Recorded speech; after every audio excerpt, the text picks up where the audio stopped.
নমস্কাৰ ছাত্ৰ ছাত্ৰীসকল মই আজি তোমালোকৰ কাৰণে লৈ আহিছো ক্লাছ 10 ৰ আসামিজ আৰু চেপ্টাৰটোৰ নাম হ'ল উদ্যোগী হওঁ আহা এই চেপ্টাৰটোৰ পৰা মই তোমালোকৰ কাৰণে গুটেইখিনি অনুশীলনীৰ প্ৰশ্ন লৈ আহিছো আৰু চেপ্টাৰটো পঢ়ি মই কিছুমান অতিৰিক্ত প্ৰশ্ন উত্তৰো পাইছো সেইখিনিও মই তোমালোকৰ কাৰণে লৈ আহিছো সো তোমালোকে অনুশীলনীৰ প্ৰশ্নখিনি লিখাৰ লগতে সেইখিনি প্ৰশ্নও লিখি লবা আৰু লগতে তোমালোকে মোৰ চেনেলটো লাইক কমেন্ট শেয়াৰ আৰু সাবস্ক্ৰাইব কৰি দিবা আৰু লগতে তোমালোকৰ বন্ধু বান্ধৱী সকলোকে শেয়াৰ কৰি দিবা যাতে তেওঁলোকেও এই ভিডিঅটোৰ জৰিয়তে লাভৱান হ'ব পাৰে আৰু তেওঁলোকেও যাতে মোৰ চেনেলটো সাবস্ক্ৰাইব কৰি দিয়ে সেই কাৰণে তোমালোকে প্লিজ শেয়াৰ কৰি দিবা আৰু লগতে তোমালোকেও সাবস্ক্ৰাইব কৰি দিবা সো আহা আমি স্টাৰ্ট কৰো ফাৰ্স্ট প্ৰশ্নটো আছে দশম শ্ৰেণীৰ শ্ৰেণীকোঠাত সোমোৱা শ্ৰেণী শিক্ষক গৰাকীৰ নাম কি উত্তৰটো হ'ব দশম শ্ৰেণীৰ শ্ৰেণীকোঠাত সোমোৱা শ্ৰেণী শিক্ষক গৰাকীৰ নাম হ'ল প্ৰকাশ গোস্বামী পিছত আছে শ্ৰেণী শিক্ষক গৰাকীয়ে আলোচনা কৰিবলৈ লোৱা নতুন বিষয়টো কি আছে শ্ৰেণী শিক্ষক গৰাকীয়ে আলোচনা কৰিবলৈ লোৱা নতুন বিষয়টো আছিল এজন ব্যক্তিয়ে কেনেকৈনো নিজকে এজন উদ্যোগী ব্যক্তি হিচাপে গঢ়ি তুলিব পাৰে ইয়াৰ পিছৰ প্ৰশ্নটো হ'ব এজন উদ্যোগী আৰু কৰ্মহীন নিবনুৱাৰ মাজত থকা ক্ষুদ্ৰ ব্যৱধান কি এজন উদ্যোগী অৰ্থাৎ এন্টাৰপ্ৰেনিয়ৰ আৰু কৰ্মহীন নিবনুৱাৰ মাজত থকা ক্ষুদ্ৰ ব্যৱধান হ'ল এলাহ ইয়াৰ পিছত আছে এজন সফল উদ্যোগী হ'বলৈ কি গুণৰ প্ৰয়োজন এজন সফল উদ্যোগী হ'বলৈ ধৈৰ্য একাগ্ৰতা নিয়মানুবৰ্তিতা সময়ানুবৰ্তিতা আত্মবিশ্বাস আৰু হাৰ নমনা মনোবৃত্তি এই গুণবোৰৰ প্ৰয়োজন পিছত আছে কোকা-কোলা কোম্পানীৰ বিজ্ঞাপনটোত কোৱা কথাটো কি কোকা-কোলা কোম্পানীৰ বিজ্ঞাপনটো কোৱা কথাটো হ'ল eat cricket sleep cricket dream cricket drink cricket ঠিক আছে পিছত আছে নাৰায়ণ মূৰ্তি কোন নাৰায়ণ মূৰ্তি ভাৰতবৰ্ষ তথা বিশ্বৰ এজন সফল উদ্যোগী বা এন্টাৰপ্ৰেনিয়ৰ পিছত আছে বিজিতে সাৰক উদ্যোগী সম্পৰ্কে কি কৈছিল বিজিতে সাৰক উদ্যোগী সম্পৰ্কে কৈছিল যে উদ্যোগীসকল হ'ল এনে ব্যক্তি যিয়ে নিজে ব্যৱসায় বা উদ্যোগ আৰম্ভ কৰি কোনো বস্তু বা সেৱা বিক্ৰী কৰি নিজৰ জীৱিকা উলিওৱাৰ লগতে আনকো কৰ্মসংস্থান দিবলৈ সক্ষম হয় পিছত আছে প্ৰথম অৱস্থাত উদ্যোগীয়ে কি কৰিবলৈ সাজু থাকিব লাগিব উত্তৰটো হ'ব প্ৰথম অৱস্থাত এজন উদ্যোগীয়ে জোতা চিলাৰ পৰা চণ্ডীপাঠ সকলো কৰিবলৈ সাজু থাকিব লাগিব লগতে সৰুতে সাইকেল শিকাৰ দৰে পৰি উঠিবলৈও সাজু থাকিব লাগিব থমাস আলভা এডিসনে ইলেক্ট্ৰনিক বাল্ব তৈয়াৰ কৰাত বাৰে বাৰে বিফল হৈ কি কৈছিল থমাস আলভা এডিসনে ইলেক্ট্ৰনিক বাল্ব তৈয়াৰ কৰাত বাৰে বাৰে বিফল হৈ মন্তব্য কৰিছিল মই বিফল হোৱা নাই মাত্ৰ বুজিলো যে 10000 ধৰণে ই কাম নকৰে পিছত আছে চমুকৈ বুজাই লিখা উদ্যোগী পুৰুষ সিংহৰ সমান এলেহুৱা কাপুৰুষৰ নিচান শিক্ষক গৰাকীয়ে কিয় এনেদৰে কলে বুজাই লিখা উদ্যোগী পুৰুষ সিংহৰ সমান এলেহুৱা কাপুৰুষৰ নিচান এটো দন্ত্যান ন হ'ব পিছত আছে ইয়াৰ অৰ্থ এই যে এজন উদ্যোগী আৰু কৰ্মহীন নিবনুৱাৰ মাজত থকা ক্ষুদ্ৰ ব্যৱধান হ'ল এলাহ আসলতে সকলোতকৈ সহজ কাম হ'ল এজন উদ্যোগী বা এন্টাৰপ্ৰেনিয়ৰ হোৱা কিয়নো ইয়াৰ বাবে কোনো বিশ্ববিদ্যালয়ৰ ডাঙৰ ডিগ্ৰী নালাগে ইয়াৰ বিপৰীতে আটাইতকৈ কঠিন কাম হ'ল এজন সফল উদ্যোগী হোৱা ইয়াৰ পিছত আছে সফল উদ্যোগী হ'বলৈ কিয় কঠিন এজন সফল উদ্যোগী হ'বৰ বাবে লাগিব ধৈৰ্য একাগ্ৰতা নিয়মানুবৰ্তিতা সময়ানুবৰ্তিতা আত্মবিশ্বাস আৰু হাৰ নমনা মনোবৃত্তি সকলোৰে এই গুণবোৰ নাথাকে সেইবাবে সফল উদ্যোগী হোৱাটো টান বুলি কৈছে ইয়াৰ পিছত আছে এজন উদ্যোগী হ'বলৈ যোৱাটো চাইকেল চলাবলৈ শিকাৰ দৰে একক প্ৰচেষ্টাৰে কৰা কাম বুলি শিক্ষক গৰাকীয়ে কিয় কৈছে বুজাই লিখা উত্তৰটো হ'ব সকলোৱে প্ৰথমে তলত ওলমি চাইকেল শিকা আৰম্ভ কৰে বহুতৰে চাইকেলৰ পৰা পৰি হাত ভৰিৰ ছাল বাকলি এৰাই যায় কাৰোবাৰ পৰি হাত ভৰিও ভাঙে যিসকলে ছাল বাকলি যোৱাৰ পাছত বা হাত ভৰি ভাঙাৰ পিছত ভয়তে পুনৰ শিকিবলৈ চেষ্টা নকৰে তেওঁলোকে আৰু জীৱনত কোনোদিনে চাইকেল চলাব নোৱাৰে যিসকলে ছাল বাকলি এৰুৱাৰ পাছতো চেষ্টা কৰি যায় প্ৰথমে তলত চলাব পৰা হয় তাৰ পাছত লাহে লাহে জাপ মাৰি ওপৰত উঠি হাফ পেডেল মাৰি চলাব পৰা হয় আৰু এদিন ফুল পেডেল মাৰি চলাব পৰা হয় লগৰীয়াৰ লগত জোৰেৰে চলোৱা লাহে লাহে চলোৱা প্ৰতিযোগিতাত অৱতীৰ্ণ হয় এজন উদ্যোগী হবলৈ যোৱাটো চাইকেল চলাবলৈ শিকাৰ দৰে একক প্ৰচেষ্টাৰ কাম বহুতেই প্ৰথম বিফলতাতে এৰি দিয়ে কোনোবাই তিনিবাৰ বিফল হলে এৰি দিয়ে কিন্তু যিয়ে এৰি নিদি লাগি থাকে তেৱেই এদিন এজন সফল উদ্যোগী হয়গৈ ইয়াৰ পিছৰ প্ৰশ্নটো আছে উদ্যোগী কোনসকল ব্যক্তিক কোৱা হয় বুজাই লিখা নিজৰ ইচ্ছামতে নিজৰ সময়সূচী ঠিক কৰি নিজৰ উদ্ভাৱনা আৰু কৰ্মশক্তিৰে নিজকে প্ৰতিষ্ঠা কৰা প্ৰতিজন ব্যক্তিয়ে একোজন উদ্যোগী বা এণ্ট্ৰপ্ৰেনিয়ৰ সেই হিচাপত জুবিন পাপনৰ দৰে এজন শিল্পী এখন ৰেষ্টুৰাঁ বা ধাবাৰ মালিক এখন গেলামালৰ দোকানৰ মালিক নতুবা এখন বিউটি পাৰ্লাৰ চলোৱা ব্যক্তি সকলোৱে একোগৰাকী উদ্যোগী ইয়াৰ পিছত হ'ব ইনফোসিস কোম্পানীৰ প্ৰতিষ্ঠাপক কোন তেওঁ ভাৰতবৰ্ষ তথা বিশ্বৰ এজন সফল উদ্যোগী হোৱাৰ আঁৰৰ কাহিনীটো বৰ্ণনা কৰা উত্তৰটো হ'ব ইনফোসিস কোম্পানীৰ প্ৰতিষ্ঠাপক হ'ল নাৰায়ণ মূৰ্তি ভাৰতবৰ্ষ তথা বিশ্বৰ এজন সফল উদ্যোগী বা এণ্ট্ৰপ্ৰেনিয়ৰ কিন্তু তেওঁ কোনো সোণৰ চামুচ মুখত লৈ জন্ম হোৱা নাছিল কৰ্ণাটকৰ এক নিম্ন মধ্যবিত্ত পৰিয়ালত তেওঁৰ জন্ম হৈছিল সৰুৰে পৰা এজন উদ্যোগী হোৱাৰ তেওঁৰ দুৰ্বাৰ হেঁপাহ আৰু হাবিয়াস আছিল সেয়েহে অভিযান্ত্ৰিক শিক্ষা সমাপ্ত কৰি কিছুদিন চাকৰি কৰাৰ পাছতে তেওঁ চাকৰি ত্যাগ কৰি সফট্ৰনিক্স নামৰ এক কোম্পানী প্ৰতিষ্ঠা কৰে কিন্তু প্ৰতিষ্ঠা কৰাৰ 1.5 বছৰৰ পাছতে দেউলিয়া হৈ কোম্পানীটো বন্ধ হৈ যায় কোম্পানীটো বন্ধ হৈ যোৱাৰ পিছত নাৰায়ণ মূৰ্তিদেৱে পুনৰ চাকৰিত যোগদান কৰে যদিও অৱশেষত চাকৰি বাদ দি কেইজনমান বন্ধুৰ লগ লাগি ইনফোসিস নামৰ কোম্পানী আৰম্ভ কৰে এই কোম্পানী খুলিবৰ বাবে নাৰায়ণ মূৰ্তিক তেওঁৰ পত্নীয়ে 10,000 টকা নিজৰ সাঁচতীয়া ধনৰ পৰা আগবঢ়াই দিয়ে নিজৰ ঘৰৰ পৰা 10,000 টকা মূলধনেৰে আৰম্ভ কৰা ইনফোসিস প্ৰথম অৱস্থাত বহুতো বাধা ঘাত প্ৰতিঘাতৰ সন্মুখীন হ'ব লগা হৈছিল 90ৰ দশকত তেতিয়াৰ বিত্তমন্ত্ৰীয়ে ভাৰতীয় অৰ্থনীতিক মুকলি কৰি দিয়াত ইনফোসিসৰ হাতলৈ অফুৰন্ত সুযোগ আৰু সুবিধা আহে সময়ত মৰাৰ পাছত নাৰায়ণ মূৰ্তি আৰু তেওঁলোকৰ কোম্পানীয়ে পাছলৈ ঘূৰি চাব লগা নহল ধৈৰ্য আৰু একাগ্ৰতাৰে সুযোগৰ অপেক্ষা কৰি সময়ত মৰাত আজি নাৰায়ণ মূৰ্তি বিশ্বৰ ভিতৰত এজন সফল আৰু নামজ্বলা উদ্যোগী ইয়াৰ পিছত আছে ছাৰ এজন উদ্যোগী হবৰ বাবে শিক্ষাগত অৰ্হতা কেনে ধৰণৰ হ'ব লাগিব এইদৰে কোনে সুধিছিল তাৰ উত্তৰত শিক্ষকে কি কৈছিল বুজাই লিখা এইদৰে প্ৰীতমে সুধিছিল তাৰ উত্তৰত শিক্ষকে এনেদৰে কৈছিল তুমি কোনটো দিশত উদ্যোগী হবলৈ বিচাৰিছা তাৰ ওপৰত তোমাৰ প্ৰয়োজনীয় শিক্ষাগত অৰ্হতাটো নিৰ্ভৰ কৰিব এখন ধাবা খোলাৰ বাবে বা এখন গেলামালৰ দোকান খোলাৰ বাবে অথবা এখন শাক-পাচলিৰ দোকান খুলি স্বাৱলম্বী হবৰ বাবে বিশেষ কোনো শিক্ষাগত অৰ্হতাৰ প্ৰয়োজন নাই কিন্তু এইবোৰ ব্যৱসায়তো কৃতকাৰ্য হবৰ বাবে বুদ্ধি আৰু সাধাৰণ জ্ঞানৰ প্ৰয়োজন হয় এনেকে তোমালোকে এইখিনিলৈকে লিখিবা ইয়াৰ পিছৰ প্ৰশ্নটো হ'ব এজন উদ্যোগী হোৱা যিমান সহজ সফল হোৱাটো কিন্তু সিমান সহজ নহয় কথাহাৰ পাঠৰ আধাৰত বুজাই লিখা এজন উদ্যোগী হোৱা যিমান সহজ সফল হোৱাটো কিন্তু সিমান সহজ নহয় প্ৰথম অৱস্থাত এজন উদ্যোগীয়ে জোতা চিলাৰ পৰা চণ্ডীপাঠ সকলো কৰিবলৈ সাজু থাকিব লাগিব লগতে সৰুতে চাইকেল শিকাৰ দৰে পৰি উঠিবলৈও সাজু থাকিব লাগিব সকলোৱে প্ৰথমে তলত উলমি চাইকেল শিকা আৰম্ভ কৰে বহুতৰে চাইকেলৰ পৰা পৰি হাত ভৰিৰ ছালবাকলি এৰাই যায় যিসকলে ছালবাকলি যোৱাৰ পাছত বা হাত ভৰি ভঙাৰ পাছত ভয়তে পুনৰ শিকিবলৈ চেষ্টা নকৰে তেওঁলোকে আৰু জীৱনত কোনোদিনে চাইকেল চলাব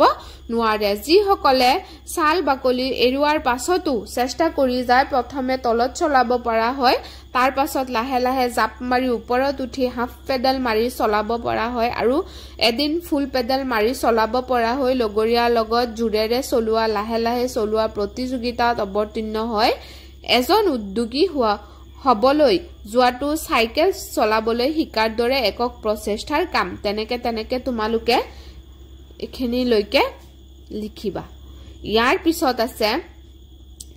ভাৰতৰ সৰ্বোত্তকালৰ এজন সফল ব্যৱসায়ী ধীৰুভাই আম্বানীৰ হাতত মূলধনো নাছিল ধীৰুভাই আম্বানীৰ হাতত মূলধন আৰু শিক্ষাগত অৰ্হতা নথকাকৈ কেনেকৈ এজন সফল উদ্যোগী হ'ব পাৰিছিল বৰ্ণনা কৰা ভাৰতৰ সৰ্বোত্তকালৰ এজন সফল উদ্যোগী ধীৰুভাই আম্বানীৰ হাতত মূলধনো নাছিল এটো নাছিল হ'ব মূলধনো নাছিল নতুবা তেওঁৰ ভাল শিক্ষাগত অৰ্হতাও নাছিল মেট্ৰিকতে শিক্ষা সমাপ্ত কৰা ধীৰুভাইয়ে প্ৰথমে পেট্ৰল ডিপুত তেল ভৰোৱা কাম কৰিছিল আৰু নিজৰ কামৰ বাবে ডিপুটোৰ মেনেজাৰ পদলৈ পদোন্নতি লাভ কৰিছিল তেনেকে উদ্যোগী হৈ নিজকে প্ৰতিষ্ঠা কৰাৰ দুৰ্বাৰ হাবিয়াহৰ বাবে তেওঁ চাকৰি বাদ দি ব্যৱসায় কৰিবৰ বাবে সিদ্ধান্ত ললে ব্যৱসায়ৰ বাবে ৰাইজৰ পৰা ধন লৈ কাপোৰ তৈয়াৰ কৰি পুনৰ ৰাইজকে বেছি মুনাফা অৰ্জন কৰি তাৰ লাভাংশৰ ভাগ অংশীদাৰসকলৰ মাজতো বিতৰণ কৰিলে মূলধনৰ অভাৱ উদ্যোগী হোৱাৰ কেতিয়াও অন্তৰায় বা বাধা হ'ব নোৱাৰে পেট্ৰল পাম্পৰ চাকৰি বাদ দি মুম্বাইৰ এটা 350 বৰ্গফুটৰ কোঠাৰ পৰা ধীৰুভাই আম্বানীয়ে কাপোৰৰ ব্যৱসায় আৰম্ভ কৰে কোঠাটোত সম্বল বুলিবলৈ এখন টেবুল তিনিখন চকী আৰু এটা টেলিফোন তাৰ পৰা তেওঁ ৰিলায়েন্স কমাৰ্চিয়েল কৰ্পোৰেচন স্থাপন কৰে আৰু পৰৱৰ্তী সময়ত এই বিখ্যাত ৰিলায়েন্স ইণ্ডাষ্ট্ৰিজ হৈ গৈ ধীৰুভাই আম্বানীয়ে কৈছিল নতুন ধাৰণা বা চিন্তাৰ ওপৰত কাৰো একাধিপত্য নাই ডাঙৰকৈ ভাবা খৰতীয়াকৈ ভাবা আনতকৈ আগতীয়াকৈ ভাবা ইয়াৰ পিছত আমাক চমুটুকা লিখিব দিছে চমুটুকাত আছে Thomas Alva Edison Thomas Alva Edison আছিল এজন আমেৰিকান উদ্ভাৱক আৰু ব্যৱসায়ী তেওঁ বৈদ্যুতিক শক্তি উৎপাদন গণসংযোগ শব্দ ৰেকৰ্ডিং চলচ্চিত্ৰ আদি ক্ষেত্ৰত বহুতো যন্ত্ৰ নিৰ্মাণ কৰিছিল বৈজ্ঞানিক থমাস আলভা এডিসনে ইলেক্ট্ৰিক বাল্ব তৈয়াৰ কৰোতে বাৰে বাৰে বিফল হৈ মন্তব্য কৰিছিল মই বিফল হোৱা নাই মাত্ৰ বুজিলো যে 10000 ধৰণে ই কাম নকৰে পিছত আছে বিল গেটৰ মতে উদ্যোগীসকলৰ বাবে সকলোতকৈ গুৰুত্বপূৰ্ণ আৰু সংঘাতৰ অধ্যায় হ'ল বিক্ৰী কৰা বস্তু এটা বনোৱা সহজ হলেও বজাৰত নতুন বস্তু এটা বিক্ৰী কৰা সহজ নহয় যোগাযোগ বা উপস্থাপন ভাল নোপোৱাৰ বাবে বহুতো ভাল বস্তু বজাৰত বিক্ৰী নহয় গতিকে বিক্ৰী কৰা কৌশল এজন উদ্যোগীৰ বাবে অতিকৈ গুৰুত্বপূৰ্ণ পিছত আছে উইলিয়াম শেক্সপিয়াৰৰ জন্ম হৈছিল লণ্ডনৰ পৰা 110 মাইল দূৰত অৱস্থিত এখন শুৱনি আৰু ৰোমান্টিক ঠাই ফৰ্ড আপন এভনত 1564 চনত দেউতাক জন শেক্সপিয়াৰ আছিল এজন চহকী ব্যৱসায়ী মাক মেৰী আৰ্ডেন আছিল ধনী কৃষকৰ জীয়ৰী মাক দেউতাকৰ প্ৰথম সন্তান উইলিয়ামে ষ্ট্ৰেটফৰ্ড প্ৰাইমাৰী স্কুলীয়া শিক্ষা আৰম্ভ কৰে স্কুলত তেওঁ লেটিন ভাষা আৰু সাহিত্য অধ্যয়ন কৰে সেই সময়ত লেটিন এটা অতি গুৰুত্বপূৰ্ণ সংযোগী ভাষা আছিল ছাত্ৰ হিচাপে তেওঁ অধ্যয়ন পিপাসু মনৰ আছিল উইলিয়ামৰ 14 বছৰমান বয়সত দেউতাকৰ ব্যৱসায়ত হাত আগবঢ়ায় 1582 চনত তেওঁ এনি হেথাৱেৰ লগত বিবাহপাশত আবদ্ধ হয় সুজানা সুদিথ আৰু হেমনেট নামৰ তিনিটা সন্তানৰ পিছতে লণ্ডনলৈ উঠি আহে ইয়াৰ পাছতে তেওঁ সাহিত্যিক জীৱন আৰম্ভ হয় পিছত আছে জুবিন গাৰ্গ 1972 চনৰ 18 নৱেম্বৰ মেঘালয়ৰ তুৰাত জুবিন গাৰ্গৰ জন্ম হৈছিল জুবিন গাৰ্গ হৈছে ভাৰতৰ এগৰাকী প্ৰসিদ্ধ কণ্ঠশিল্পী ইয়াৰ উপৰিও তেওঁ এগৰাকী সংগীত পৰিচালক গীতিকাৰ আৰু চলচ্চিত্ৰ অভিনেতা অসমীয়া হিন্দী ভাষা বঙালী বড়ো কোচ ৰাজবংশী কমতাপুৰী গোৱালপৰীয়া চাহবাগানীয়া হাজং মিচিং কাৰ্বি গাৰো ৰাভা ডিমাচা টাই আহোম নেপালী বিষ্ণুপ্ৰিয়া মণিপুৰী তামিল ইংৰাজী আদি বিভিন্ন ভাষাত তেওঁ কণ্ঠদান কৰিছিল 1992 চনত জুবিনৰ প্ৰথমটো এলবাম অনামিকা মুক্তি পাইছিল ইয়াৰ লগে লগে পেছাদাৰী সংগীত জগতখনত জড়িত হৈ পৰে বাঙালী সিনেমা শুধু তুমি তোমাৰ কাৰণে জুবিনে 2005 চনত শ্ৰেষ্ঠ সংগীত বঁটা লাভ কৰিছিল হিন্দীৰ ইয়া আলী 29 হ'ব গীতটোৰ বাবে জুবিনে 2007 চনত গ্লোবেল ইণ্ডিয়ান ফিল্ম এৱাৰ্ড আৰু ষ্টাৰডাষ্ট এৱাৰ্ডত শ্ৰেষ্ঠ নেপথ্য সংগীত শিল্পীৰ বঁটা লাভ কৰিছে আধুনিক অসমীয়া সংগীতত নতুন মাত্ৰা প্ৰদান কৰাৰ বাবে 2014 চনত জুবিন গাৰ্গলৈ ৰেনেছা অসম বঁটা আগবঢ়োৱা হয় ইয়াৰ পিছত আছে অংগৰাগ পাপন মহন্ত অসমৰ এগৰাকী কণ্ঠশিল্পী অসমীয়াৰ বাহিৰেও হিন্দী বাংলা তামিল মাৰাঠী আদি বহু ভাষাত পাপনে গীত গাইছে এককভাৱে কণ্ঠদান কৰাৰ উপৰিও তেওঁ ইষ্ট ইণ্ডিয়া কোম্পানী নামৰ এক সংগীত গোষ্ঠীৰ লগতো জড়িত পিছত আছে সমাৰ্থক শব্দৰ ভিতৰত আছে প্ৰভাত মানে ৰাতিপুৱা কঠিন মানে টান এলেহুৱা মানে ৰিহা কুৰিয়া ডাঙৰ মানে বৰ চেষ্টা মানে প্ৰয়াস লগৰীয়া মানে বন্ধু লক্ষ্য মানে উদ্দেশ্য নিৰবিচ্ছিন্নভাৱে মানে অবিৰত হাবিয়াহ মানে আকাংক্ষা পিছত আছে স্বপ্ন মানে সপোন মানে স্বপ্ন বিপৰীতাৰ্থক শব্দৰ আছে নতুন মানে পুৰণি ক্ষুদ্ৰ ডাঙৰ সফল বিফল কৰ্মহীন কৰ্মপটু এলেহুৱা কৰ্মিক সহজ কান সপোন দিঠক সুবিধা অসুবিধা আৰম্ভ শেষ জন্ম মৃত্যু সমান অসমান তুমি কথা বতৰা পাতোতে সাৱধান হবা মনে পঢ়া শুনা কৰিছে গাড়ী দুখন অগাপিছাকৈ গৈ আছে ওপৰৰ বাক্যকেইটাৰ দলে তলত দিয়া জুৰীয়া শব্দবোৰেৰে বাক্য সাজা একেটা আছে লৰা ছোৱালীবোৰে পথাৰত খেলি আছে হাত ভৰি ৰামে হাত ভৰি ধুই কিতাপ পঢ়ি আছে সীতাক খুৱাই বুৱাই স্কুল পঠালো জীৱন জীৱিকা সেই পৰিয়ালটো বহুত কষ্টৰে জীৱন জীৱিকা কৰি আছে পইচা মানুহৰ জীৱনত পইচা বহুত প্ৰয়োজন হয় এতিয়া আছে ভাৱ সম্প্ৰসাৰণ কৰা যি মূলা বাহে তাৰ দুপাততে চিন শুই থকা শিয়ালে হাঁহ ধৰিব নোৱাৰে তেনেকে যি মূলা বাহে তাৰ দুপাততে চিন অৰ্থাৎ মূলা শাক এজোপা দুপতীয়া হৈ থাকোতেই তাৰ ভাল বেয়া স্বৰূপ পৰিস্ফুট হৈ উঠে তেতিয়াই গম পোৱা যায় যে পুলিটো বাঢ়িবনে লেৰেলি যাব তেনেকে তোমালোকে এইখিনিলৈকে লিখিবা পিছত আছে শুই থকা শিয়ালে হাঁহ ধৰিব নোৱাৰে শ্ৰম বিমুখ লোকে যি জীৱনত উন্নতি কৰিব নোৱাৰে তাক বুজাবলৈ উক্ত প্ৰবচনটো অসমীয়া ভাষাত বহুলভাৱে ব্যৱহাৰ হয় এটো বহুলভাৱে আৰু এটো ভাষাত অসমীয়া ভাষাত হাঁহ কুকুৰা শিয়ালৰ প্ৰিয় খাদ্য কিন্তু হাঁহ কুকুৰাবোৰ আপোনা আপনিকৈ শিয়ালৰ ওচৰত ধৰা নিদিয়ে শিয়ালে নিজ চেষ্টাৰে এইবোৰ ধৰিব লাগে নানান ফন্দিও কৰিব লগা হয় সেয়েহে শিয়াল এজনীয়ে যদি চেষ্টা নকৰি গোটেই দিনটো শুই থাকে তেনেকে এইখিনিলৈকে তোমালোকে লিখিবা পিছত আছে লিংগ পৰিৱৰ্তন কৰিব দিছে শিক্ষক শিক্ষয়িত্ৰী ছাৰ বাইদেউ ছাত্ৰ ছাত্ৰী পুৰুষ মহিলা আৰু বন্ধু বান্ধৱী পিছত অতিৰিক্ত প্ৰশ্নোত্তৰো কেইটামান আনিছো ইট ক্ৰিকেট স্লিপ ক্ৰিকেট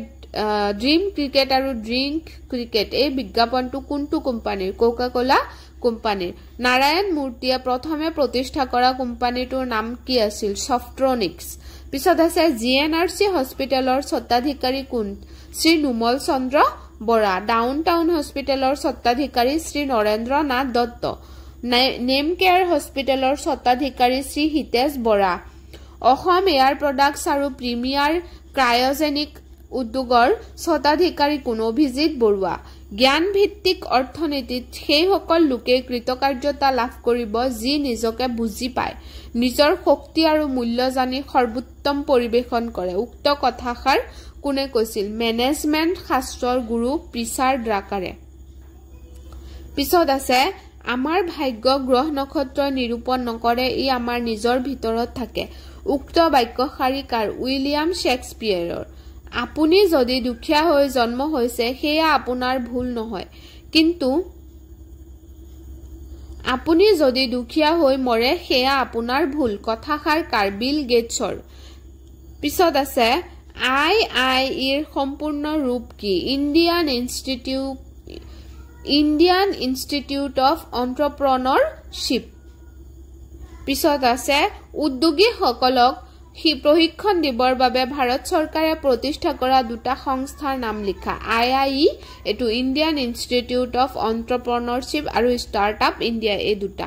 একিটাই আছিলে প্ৰশ্ন আজিৰ সো তোমালোকে আশা কৰো ধুনিয়াকে লিখি লবা আৰু যদি ভিডিওটো চাই ভাল পাইছা বা লিখি লিখাখিনি তোমালোকৰ ভাল পাইছা তেতিয়া হলে তোমালোকে মোৰ চেনেলটো সাবস্ক্ৰাইব কৰি দিবলৈ নাপাহৰিবা আৰু লগতে নিজৰ বন্ধু বান্ধৱী সকলকো কৈ মোৰ চেনেলটো অলপ সাবস্ক্ৰাইব কৰি দিবা তোমালোকলে বহুত বহুত ধন্যবাদ থাকিল